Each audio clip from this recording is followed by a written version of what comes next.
ये विवाद सुख नहीं विनाश लाएगा। ऐसा युद्ध पहले कभी नहीं हुआ और इस नरसंहार के बीच एक व्यक्ति अकेला खड़ा होगा।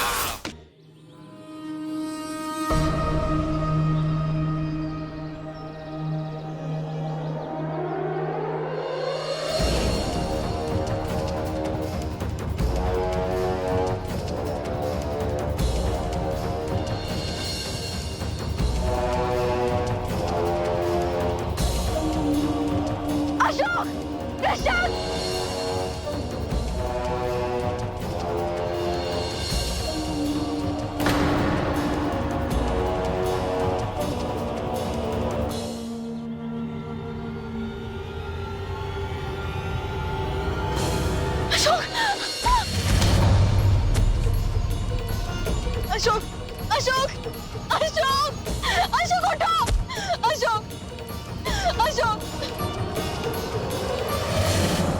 उचित कहा चारू, किसी के जाने से जीवन नहीं रुकता। तुम आज ही सुशीम के साथ वंग जा सकती हो। मैं ये सुनिश्चित करूंगा कि तुम अपने गंतव्य तक सुरक्षित पहुंचो। आप जिस गंतव्य तक हमें पहुंचाना चाहते हैं वो भली भांति ज्ञात है मुझे, किंतु आपके इस दाव को उलट नहीं दिया तो मेरा नाम भी सुशीम नहीं।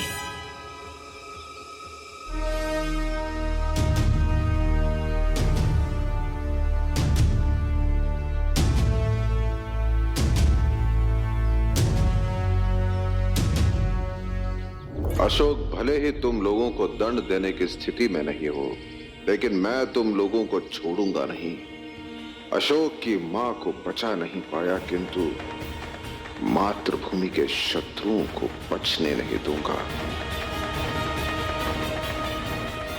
अशोक,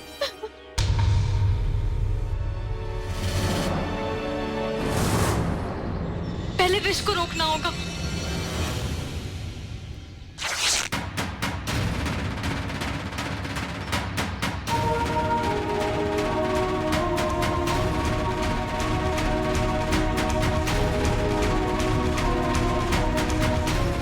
अशोक, अशोक, अशोक उठो, अशोक, अशोक उठो ना, अशोक, अशोक उठो।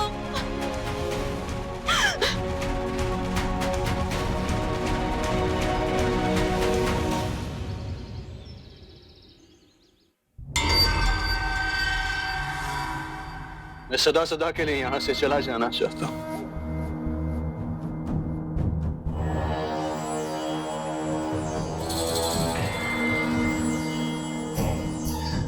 आपको जो कष्ट, जो पीड़ा पहुंची है उसे मैं अपने अश्रुओं से धो सकता तो अवश्य दूंगा, किंतु मैं असमर्थ हूं पिताजी, मैं असमर्थ हूं और आपको इस पीड़ा में देख नहीं सकता। यदि संभव होता तो तुम्हें कह देता कि ये घड़ियाली अश्रु बहाना बंद करो, लेकिन कह नहीं सकता। इसलिए आप अनुमति दें तो मैं शीघ्र तक्षशिला प्रस्थान करना चाहता।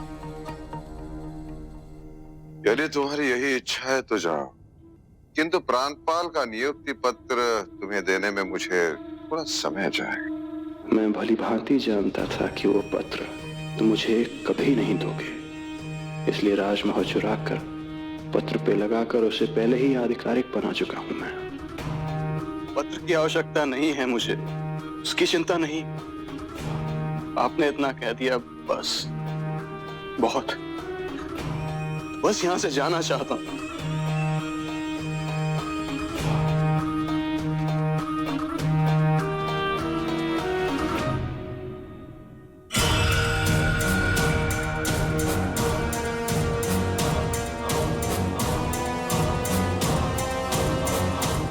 किंतु अशोक के बिना ये योजना क्या ये उचित होगा सम्राट? मेरा तो यह मत है कि जब तक अशोक की मनोस्थिति सामान्य नहीं हो जाती, हमें यह सब कुछ समय के लिए स्थगित कर देना चाहिए। अशोक अपने व्यक्तिगत दुख को मातृभूमि पर संकट का निमंत्रण नहीं बनने देगा। हाँ, यह सत्य है कि अशोक इस समय उस मनस्थिति में नहीं है कि वो ये कार्य कर सके, इसलिए उसके स्थान पर मैं लड़ूंगा। और ये अवसर हम खो नहीं सकते। आप योद्धाओं का एक विशेष दल का नेतृत्व करते हुए सुशीम को रोकोगे, इससे पूर्व कि वो वंग में चंदा के घर पहुंचे। और एक टुकड़ी लेकर मैं सियामक को तक्षशिला जाने से रोकूंगा। प्रकृति ने दोनों के मार्ग बाधित करने के लिए पर्याप्त साधन उपलब्ध करवाए हैं। हमें उनका पूर्ण उपयोग करना होगा। जी सम्राट।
ये यूनानी कहां से आ गए?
सम्राट, आपकी सुरक्षा महत्वपूर्ण है, वापस चलिए। मेरे सुरक्षा से अधिक महत्वपूर्ण है कि वो देशद्रोही यहाँ से निकल न जाए।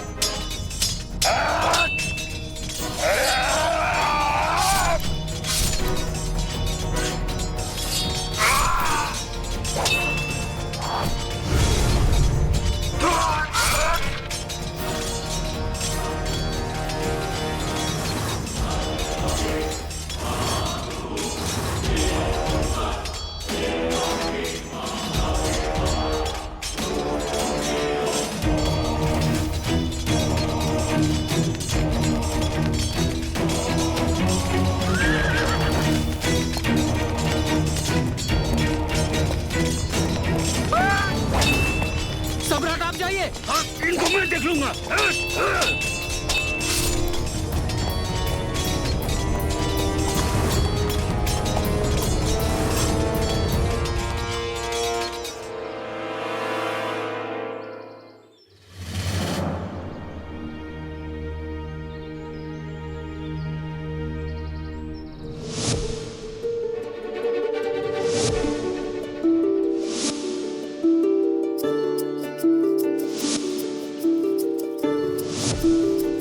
अशोक, अशोक, अशोक। चामुक और सुशीम हमारे हाथों से बचकर निकल गए। उन तक फिर से पहुंचने और उन्हें दंडित करने के लिए शोक का फिर से उठना अति आवश्यक है। 4 दिन हो गए, अशोक ने कोई प्रतिक्रिया नहीं की, बस ऐसे ही बैठा हुआ। वो जिस अंतर द्वंद्व से जूझ रहा है मैं जानता हूँ पुत्री। बचपन में भी एक बार ऐसे ही टूट गया था अशोक, जब धर्मा की झूठी मृत्यु की सूचना मिली थी उसे। किंतु उस समय उसे विश्वास था कि उसकी मां जीवित है, वो लौटेगी। और उस समय वो संभल गया था। किंतु इस बार वो आशा भी नहीं है। यदि अशोक शीघ्र नहीं संभला, असंख्य लोगों की आशाएं बुझ जाएगी। अशोक को धर्मा की अस्थियों को प्रवाहित करना होगा। जब वो अपने हाथों से अस्थियों को प्रवाहित करेगा, तभी उसकी मां की आत्मा को शांति मिलेगी।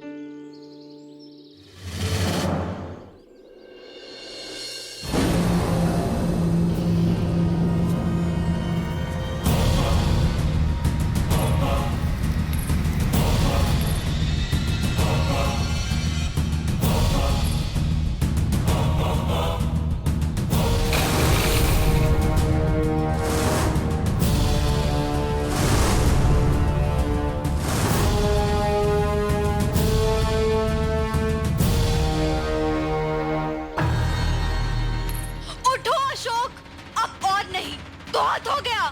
इस प्रकार अपने दायित्वों से मुख मोड़कर तुम काकी की स्मृतियों का अपमान कर रहे हो। स्मरण करो अशोक, बुरे से बुरे वक्त में भी काकी ने कभी भी अपने दायित्वों से मुख नहीं मोड़ा। इस समय जब मगध को तुम्हारी आवश्यकता है, तुम्हारे पिता को तुम्हारी आवश्यकता है, तुम इस तरह बेसुध पड़े हो। तुम सत्य और धर्म के मार्ग पे चल सको, इसीलिए काकी ने अपना पूरा जीवन अर्पित कर दिया। तो क्या उनकी आत्मा प्रसन्न होगी ये सब देखकर? क्या उन्हें शांति मिलेगी? राज्य तो छोड़ दो, तुमने तो शास्त्र अनुसार अपने पुत्र होने के दायित्व को भी छोड़ दिया। क्या तुम नहीं चाहते कि माँ की आत्मा को शांति मिले? ये तुम्हारी मूर्खता है कि तुम्हें लगता है कि माँ की मृत्यु हो चुकी है। माँ जैसे लोग मरते नहीं हैं, अमर हो जाते हैं। वो हमारे साथ होकर भी नहीं, सदैव हमारे साथ होते हैं। उनकी शिक्षा से, उनके विचारों से, उनकी कल्पनाओं से, काकी के सिद्धांत से सत्य और प्रकाश है। सत्य कहूं तो काकी ने जिस उद्देश्य के लिए जिया और जिस उद्देश्य के लिए मर गई, उस उद्देश्य को भूलकर तुम उनके सिद्धांतों का उपेक्षा कर रहे हो। एक प्रकार से ना अच्छा ही हुआ कि काकी जीवित नहीं है, ये देखने के लिए कि उनका पुत्र, जिसे अपने धर्म का पालन करना चाहिए, आज इस तरह बेसुध पड़ा है। एक साधारण से साधारण मनुष्य भी अपनी माँ की अस्थियों को प्रवाहित करने के लिए गंगा जाता है ताकि उसकी माँ की आत्मा को शांति मिल सके। और तुम, विचित्र विडंबना है ना, जब तुम्हारी माँ जीवित थी तो उन्हें दुख पहुँचाने वाला, कष्ट पहुँचाने वाले दूसरे लोग थे, और उनके मरने के बाद की आत्मा को दुख पहुँचाने वाला और कोई नहीं, उनका अपना पुत्र है। मुझ पे क्रोधित होने से कुछ नहीं होगा। साहस है तो जाओ कि इससे पहले कि और विलंब हो, मगध के अपराधियों को दंड दो जो तुम्हारी माँ की अंतिम इच्छा थी। और यदि ये नहीं हो सकता ना, तो जाओ अपनी माँ की अस्थियों को एकत्र कर गंगा में प्रवाहित कर दो। वो तो कर सकते हो ना।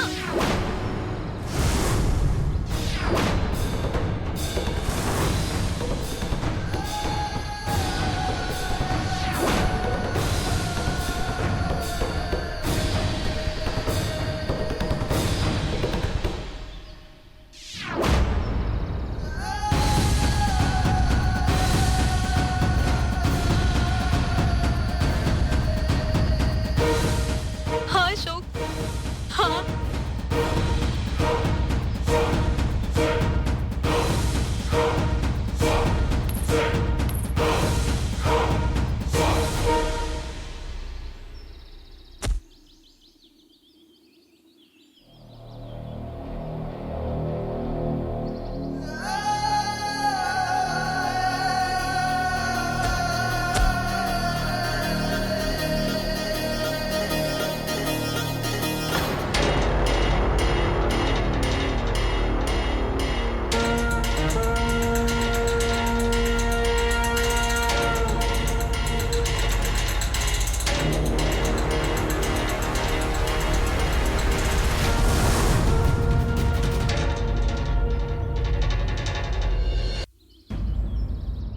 राजकुमार, रानी धर्मा सुहागन के रूप में मृत्यु को प्राप्त हुई। उनका श्रृंगार किया गया था, इसलिए राख में आभूषण भी मिलेंगे। अतः आभूषण को अलग कर केवल उनकी अस्थियों को ही कलश में रखिएगा।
ये तो किसी पुरुष का प्रतीत होता है, मां के हाथों में। पिताजी, आप कहाँ जा रहे हैं? धर्मा को प्यास लगी थी, चल लाने के लिए जा रहा है।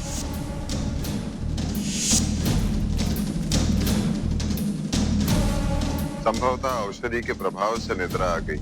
बहुत दिनों के पश्चात तुम्हारी माँ को इतने शांति से सोते हुए देखा। कहीं ऐसा तो नहीं कि जिसे हम प्राकृतिक मृत्यु समझ रहे थे, वो हत्या थी।